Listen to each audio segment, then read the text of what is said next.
All right, fans of music, welcome back. It is Dave, the Real Music Observer, observing real music in real time for real people just like you, right there. Yep, and yours truly right here. All right, watching the so-called rock media, classic rock media or rock media, having a bit of fun, I guess, or I don't know if you want to call it fun, but they continue to repost this Rolling Stone piece. I've been talking about this almost daily. Again, this morning I wake up. I know I clicked on this story, and when I click on it, that means it's read, so I don't have to click on it again. I have notifications that come in from the RSS feed, blabbermouth.net, and again, Steve Perry doesn't want to work with Neal Schon. Again, for like the 100th time. It's just, all right, if you just want to drive a wedge between the two guys, or if you want to alert the fans over and over again that this was said.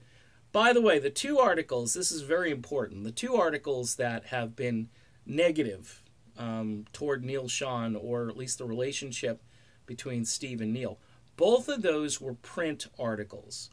There's no record of Steve sitting down with somebody and actually saying these things out loud. All right? That's important to me, because until I hear Steve in an interview, an actual interview, and by the way, again, you know, people aren't asking the right questions. Will you have a cup of coffee with Neal Schon if he wants? This has nothing to do with a working relationship, just to catch up on old times and reminisce and just see how you're doing and so forth. Would he do that? And nobody, again, it doesn't take a rocket scientist to figure this stuff out. After a while, you just watch it and you go, why aren't they asking good questions? And this has been from the very beginning with Steve Perry.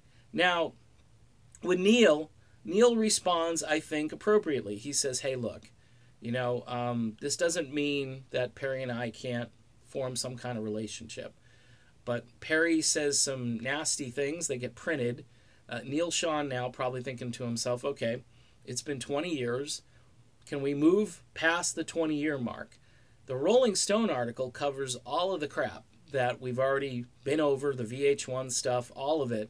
And you think, okay, so Steve Perry hasn't moved on at all. In fact, it sounds almost like things have gotten worse, you know. Facial expressions, they're recording facial expressions. I think there's some kind of agenda that these guys want these two men not to get along or not to sit down and have the coffee. I don't know what it is. I don't like the way they've covered Neal Schon over the last 6 months. They were okay during the feud between himself and the keyboard player, probably for political reasons. I don't know why they were more favorable there. I wish they'd just cover a story appropriately and then maybe let it go. You know, and you may be saying the same thing about me.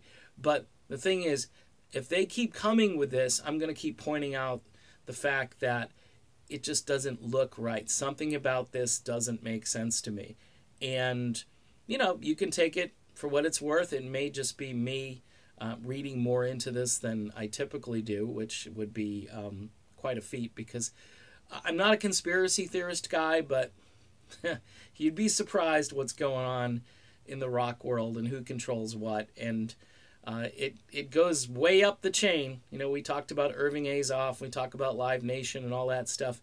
And there's always something that happens that can go back to that point. I can talk about the Stevie Nicks thing, the Hall of Fame nomination. That'll probably be a topic in one of my videos today. So anyway, Neal Schon getting kind of the short end of the stick here as he prepares to launch what I believe to be a very successful endeavor, and that is his band Journey Through Time.